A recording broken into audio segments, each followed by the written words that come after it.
Hi everyone, in today's video we'll be covering the May updates and May clan battle prep, so let's go ahead and jump into the informational bits. You can see here Tsumigi is going to be dropping. We'll do a more detailed breakdown on a should you pull for Tsumigi. Just note that she is a PvP based unit. That's a base 2-star rank, so it's up to you how you want to approach that situation, but we'll cover more details in the future.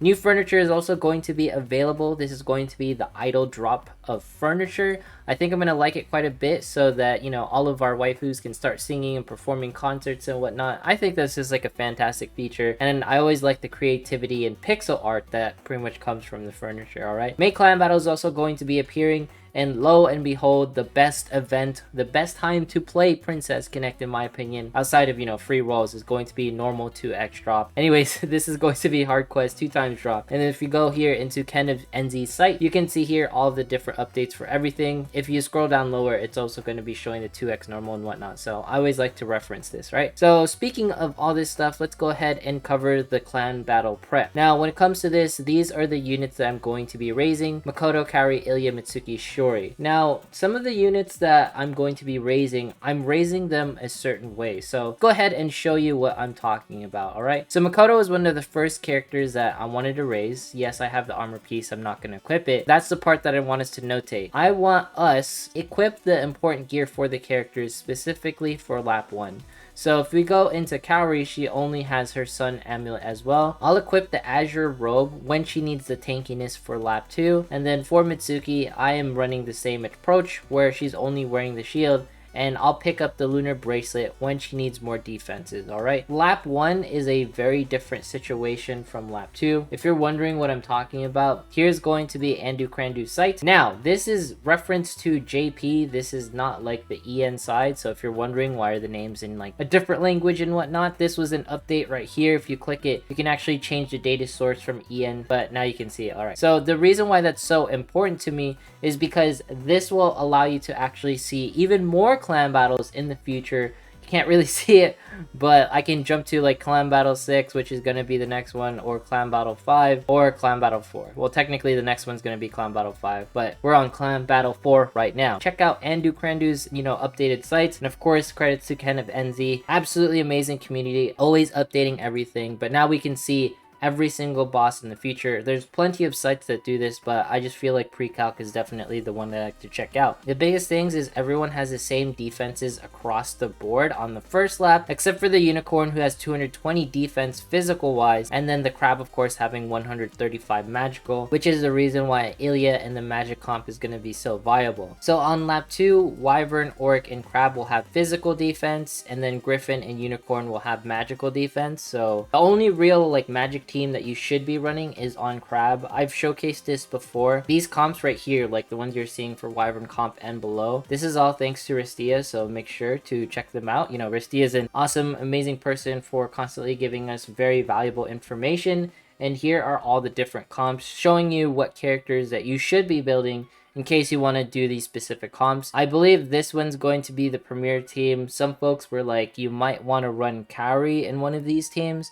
Sort of like this one where it's running Eriko, so you could do like Kaori, Ilya, Kari, Carol, and Kyoka. You could do something like that instead of having like Misato, you know, trying to heal Ilya. And in situations, you can always like configure things to make it work for you. Just note that Kaori is going to be better, of course, on like your boss 3 and boss 4 or any other boss units. I really want to like hammer this home really quick. Note that Kaori and Makoto, they're like the ultimate combo between all the different clan battles, right? This is the first time that we can see the last boss require, you know, a non-Kaori team. Now, I know the team that was hidden on the previous clan battle is not really hidden, but what people were using was either Suzuna and Shuri put together plus Makoto. Suzuna and Shuri put together are an equivalent to, you know, Kaori levels of damage. So it's just something to look into, hence why I place so much importance to Shuri and Suzuna in order to be raised. I think that is the reason why like more people are gravitating towards higher damage in clan battle, is just because the archers in the game, they deal significant amounts of damage with, you know, pretty much fist characters trailing like not too far behind them, because Kaori and Hiyori, they are definitely respectable in their own damage type. I hope you're sort of seeing the trend with the way I'm upgrading characters, where I'm only, you know, getting this amulet piece right here, or I'm getting an armor piece with more physical attack attack. I'm not trying to equip too much defenses on characters, the ones that I'm focusing on CB, until lap 2. The reason why I don't want to focus on too many defensive stats is just because of the fact that I want the bosses to deal more damage to my characters so I can cast my UBs much faster and also have better UB times. Of course, your timings for lap 1 will be different from lap 2, so there's going to be a lot more higher scores and whatnot, and you know, folks just like clearing through lap 1 fairly easily, and then upon lap 2 entry, that's when like the real clan battle sort of starts. And note that there won't be more laps outside of this. All right, so now you know like where I'm going with everything. With Tsumigi dropping, I'm personally going to give you guys more details on it. She's a 2-star. Unless you're really hardcore, I would say save. Furniture stuff is absolutely amazing. I'm most hype about normal 2x. Kenevenzis to check everything out, and of course jump into Andrew Crandu's pre-calc site in order to get even more knowledge on future clan battles, because this pretty much dates to the current clan battles that are going to be appearing in JP. And not to mention, feel free to look at my notes in order to get a rough idea based off of Ristia's information on which teams that you should be building. And note that Erisa is definitely one of the strongest units. I wish I pulled her. That's one of my regrets, you know, going through like all the clan battles in Priconne, but we have a bunch of units popping up with Summer Pekko and everything, and Summer Pekko isn't really like that crazy meta, but I am going to be pulling for her. All right, and then here's gonna be like more breakdowns on stats. If you wanted to go down that route, we'll do like more boss breakdowns as we get there.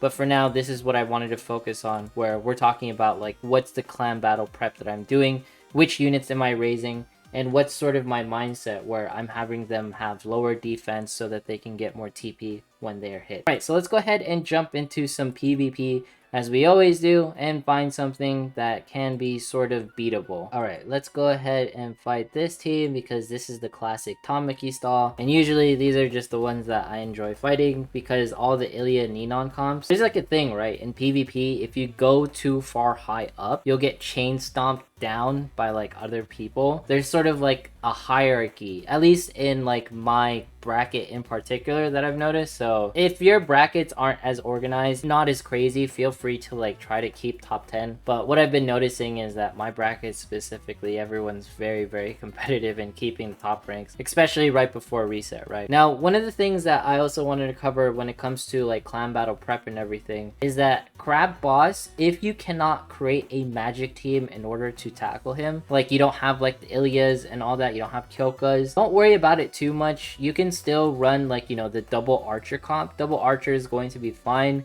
It's just that it won't be as effective. All right, in the future, you know, there will be more magic comps, but we don't really have the resources technically to build a bunch of magic comps as we do. Let's go ahead and do some more Princess Arena and see how things go here. I'm really excited though, because after like the Tsumigi banner pretty much ends, things are going to get really crazy because we're going to be starting to jump into like the summer banners, right? The summer banners are just going to absolutely make me wail for certain characters. If you're wondering, you know, am I going to wail for Summer Pekko? Possibly, if I do not pull her, because I personally plan to pity for Summer Karu if I have to. But who knows at the end of the day, right? All I know is that I'm going to need a bunch of jewels in order to summon for both Summer Pekko and Summer Karu, who's going to be appearing. Then not to mention the next set of banners is going to be Christina, which is the next character I'm saving for. But yeah, we're going to be entering like the more fun phases. Like I keep saying, Luna Tower is probably just around the corner. I don't think we can beat this team if Nozomi can keep herself alive here. Hang in there, Nozomi. If we can just get our UBs off, Io, do your thing right here. Come on now.